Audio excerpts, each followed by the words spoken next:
Every year it is more and more.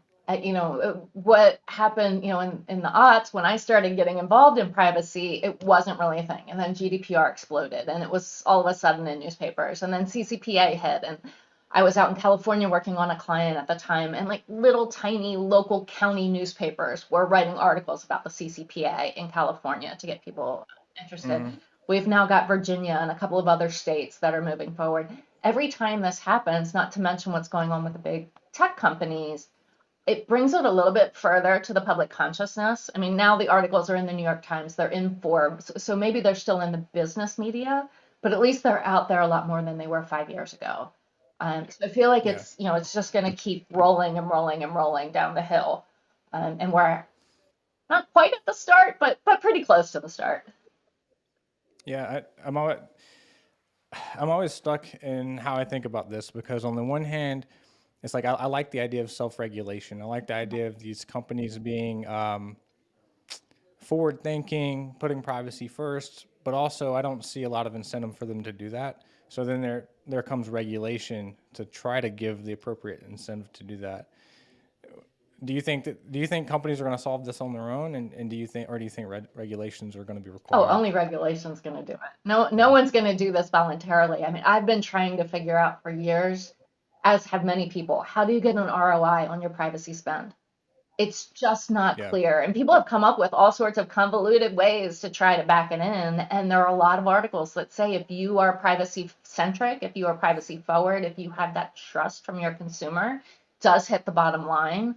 But nobody can draw a straight line between Yeah. that A to B process.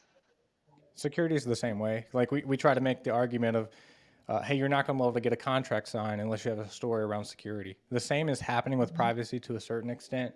Or you can make the sustainability argument. You know, if you continuously violate the trust of your customers, they're probably going to stop using you.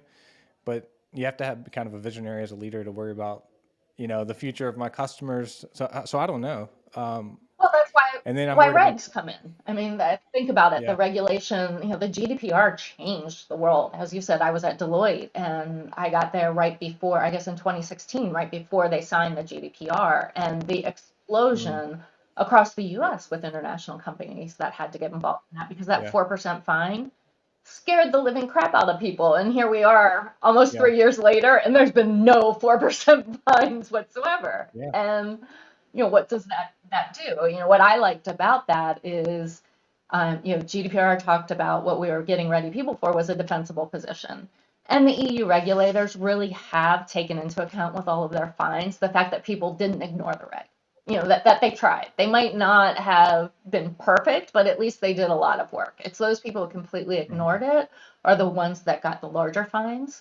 I think we'll see that probably in California after the CPRA, once the board gets set up to start looking at yeah, these things. And it'll be really interesting to see what happens when we have our own data protection board, at least in one of our yeah. states. That there's no enforcement, right? So at the state level, I mean, GDPR is some enforcement. If you're a big player, you probably have to worry about it. If you're Google or Facebook, but the U.S. until the CPRA, but that's in Mhm. 2023. Do you think that that's a trend we're going to see here in the U.S. is not only standing up a regulation, but also having some enforcement mechanisms behind it? Right now, most of the proposed regs have the AG as the enforcement mechanism, which isn't Mm, bad. They've always been the ones in the different states providing, data protection and privacy types of protections for the citizens. I think what we're going to have to see over the next few years, and I was the biggest naysayer about this, and all of a sudden with Virginia, I have changed my story. I think there's got to be a federal law. There's no way to deal with this as a piecemeal from a corporate perspective, because if you just compare, CCPA and the Virginia law, one is opt in, one is opt out. The standards are not exactly the same. And if I'm a corporation, how am I going to have this patchwork? There's not a way to really yeah, geolocate.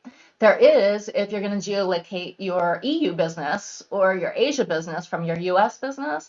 But a lot of my clients, when we were putting together CCPA, like, I don't know if somebody's coming in from Oregon or from Nevada, right on the edge. Like, we just have to do this. And the yeah. more that happens, coming up with a national standard, I keep talking about the big tech companies, but they supported Virginia. Like, you have industry saying, yes, we need a privacy standard. You've got the Chamber of Commerce, the National Chamber of Commerce, which is traditionally a very conservative body, coming to Congress saying, we need a national standard. Our people need Yeah. to know what we have to do across the board. Piecemeal's not cutting it anymore. And with Kamala Harris in the White House as our vice president, having been the Yeah. former California AG, I think she can lead and spearhead that through.